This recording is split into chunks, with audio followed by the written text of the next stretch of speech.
Global Hand Washing Day Poster Making Sample. So, hi guys! Welcome back sa ating channel. At syempre, panibagong poster naman ang ating gagawin. At syempre, ito ay requested ng ating mga followers at subscribers. So, ito ay naka-timelapse video guys ha. Mabilisang video lang to. At syempre, hindi ko na masyadong inedit. At gusto ko lang mapakita yung poster na hinihingi ninyo. Ito, ganito lang kasimple yung paggawa ng poster about sa hand washing, no. So ganito kasimple lang guys. Huwag niyong gawing critical yung poster na poster team na to, no. Wala namang kasing masyadong binigay na counterpart na topic, no. So ito, global hand washing lang.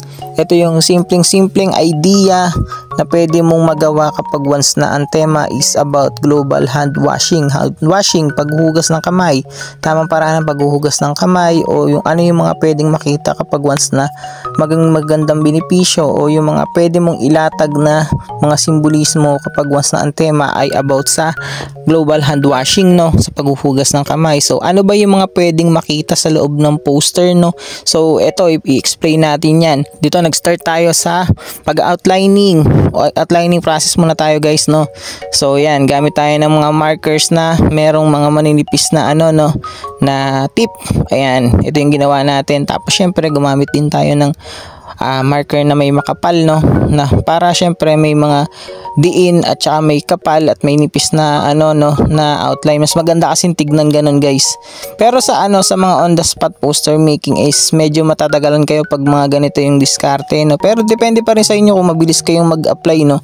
Tsaka kung na-practice mo naman yung poster na ginagawa mo, kaya mong tapusin yan sa loob lang ng 5 minuto o 10 minuto, no, yung pag outline. So ayan, hindi na makakapag-consume ng mas mahabang oras kapag once na nakapag-practice ka na, no, lalo na kapag once na declared na yung tema. So yun, pwede mo na siyang ma-practice, pero wag mong yung sarili mo na naka-declared yung tema, no. Mas maganda yung biglang surprise na tema. May mga ganun kasing contest, no, na kunwari akala mo ito na yung pinaka-tema na na-practice mo, yung pala pagdating mo sa isang on the spot poster making, magiging iba yung tema. Yun yung masarap at saka maganda na kasi nakaka-challenge at saka masusubukan yung pagiging malikhain mo at saka yung pagiging tunay mo na artist, no.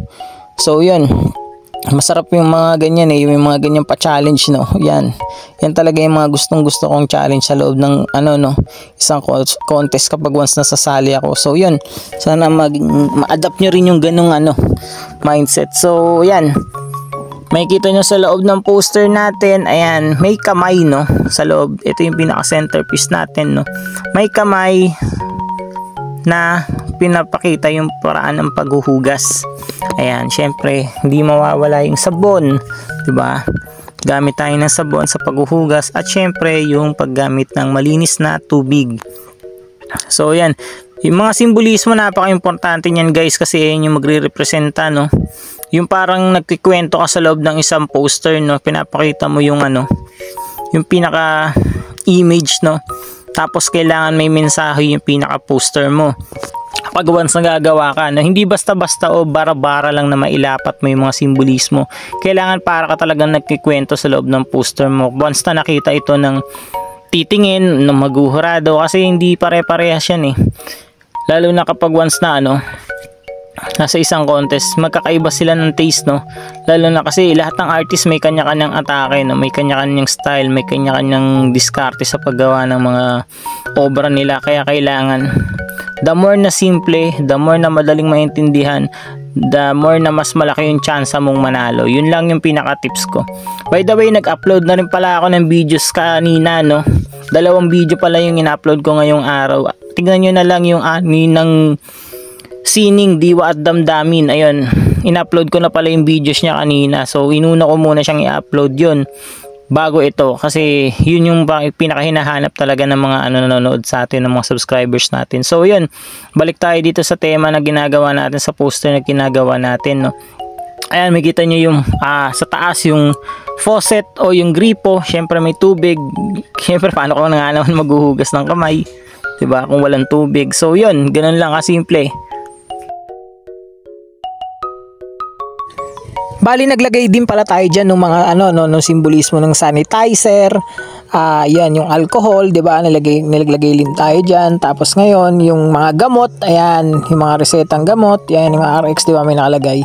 Tapos yan, naglagay lang din ako ng mukha, no, doon sa taas, mga icons din, emoticons na ano, yan, mga masasayang mukha, ganyan. Ibig sabihin nga malusog nga. Tapos ngayon, sa baba naman yung bahay, no. Syempre saan ba nag-uumpisa, no, yung pagtuturo ng tamang paghugas ng kamay? Syempre sa loob ng bahay at saka kibat nun yung ano, no, yung pagtuturo ng mga magulang, no. So yan nga, syempre sa isang pamilya, 'di ba? Sa loob ng isang tahanan, ayan, makikita niyo merong tatay, nanay, ayan yung mga anak, 'di ba, yung mga kabataan, sino ba yung mga tinuturuan? Syempre bata pa lang, kailangan maturuan na ng tamang paghuhugas ng kamay, syempre para maiwasan yung mga sakit, no. O kaya iba't ibang ano, no, masamang pwedeng mangyari kapag once na hindi ka naghuhugas ng maayos o ng tamang paghuhugas ng kamay, 'di ba? So yan, pwede ka magkasakit, ayan, diarrhea, ganyan, ma-food poison ka, ganyan, 'di ba? Tapos yun, sa ano naman, syempre dun nga sa bandang gitna, ayan, nakalagay yung, dinrawing ko na din yung mga simbolismo ng virus, no, ng mga paborito yung ilagay sa mga poster, no. Kahit minsan wala na sa tema, no, hindi na pasok sa tema, nilalagay nyo pa rin yung virus. Di ko alam kung para saan yun, no. Basta kapag usapang kalusugan, kapag maglalagay ka ng negative side o yung bad side, yan, pwede mo siyang ipasok, no. Yung mga viruses, yung mga sakit, ayan, syempre alam naman natin yan, lalo na sa panahon ngayon, sobrang dami ng polusyon, marami ng source ng pollution, ayan, pwede nyong ipasok yan, ayan yung mga iba't ibang virus, no. Ginawa ko na lang siyang parang cartoon style, no, syempre para mas attractive, di ba? Tapos yan, yung sinag ng araw, sumisimbolo sa liwanag, dyan kasi naglalagay talaga ako ng ano, no, ng mga simbolismo na ano, no, ng mga ilaw, ganyan, example, bombilya, araw, ayan, mga between, kasi kailangan talaga sa loob ng isang poster meron kang pagmumula ng liwanag.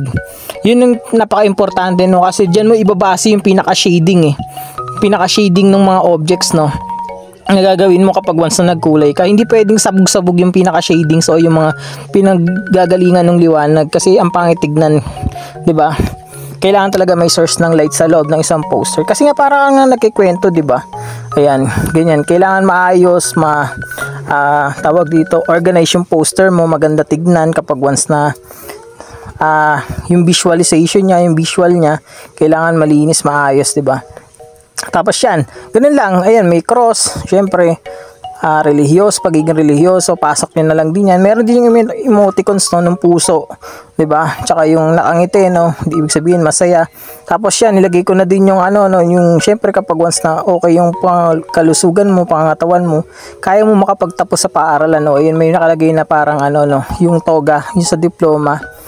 What I mean is yung ano, yung sombrero, yung cap ng graduation, no, taong nakagraduate. Ayun, ganun lang kasimple, simpleng-simple lang, napakadali lang ng poster na to, madaling maintindihan. Sabi ko nga, the more na mas simple, the more na kaya mong ipahatid yung message mo sa loob ng poster mo ng simpleng pag-ilustrasyon, mas may malaki yung chance mo na manalo. Ganun talaga yun.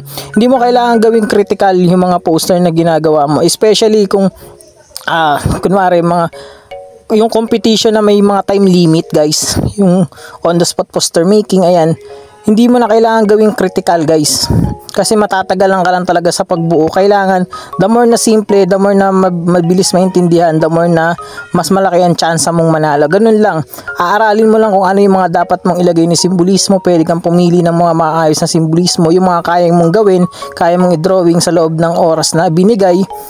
Sure ball na may pag-asa kang manalo. Tapos ngayon, babawiin mo na lang siya sa process ng pagkukulay mo. So guys, ito yung process ng pagkukulay dito. Ayan. Huwag kayong gumamit ng huwag kayong magumamit ng color na pare-pareho. Pwede kang gumamit ng pare-pareho, pero wag mo siyang pagtatabihin totally, no. Kailangan may mga yung harmony ng kulay, aaralin mo yun, guys. Aralin mo gamit yung color wheels. Syempre, elementary pa lang tayo, tinuturo na yung color wheel.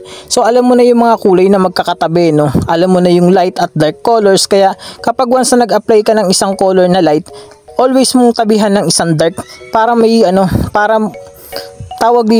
para nagkakaroon ng division yung kulay.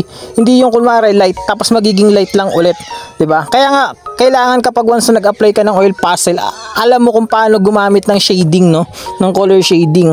sa color wheel makikita mo kaagad yung color shading. So ayan guys, tapos na yung poster natin. Ayan, pakikita ko na. So ito na yung pinaka finished product guys, ganun lang kasimple. At yun guys, no, kung umabot nga pala kayo sa part ng videos na to, paki-like na lang yung video, pa-share ng video, at saka pa-subscribe na rin ang ating channel. And then pa-comment na din kung hanggang saan umabot yung video ko. Pa-comment kung taga saan ka para malaman ko kung hanggang saan umaabot yung video ko. So ayun lang, kita-kits sa next video. Maraming salamat sa panonood. Thank you and God bless.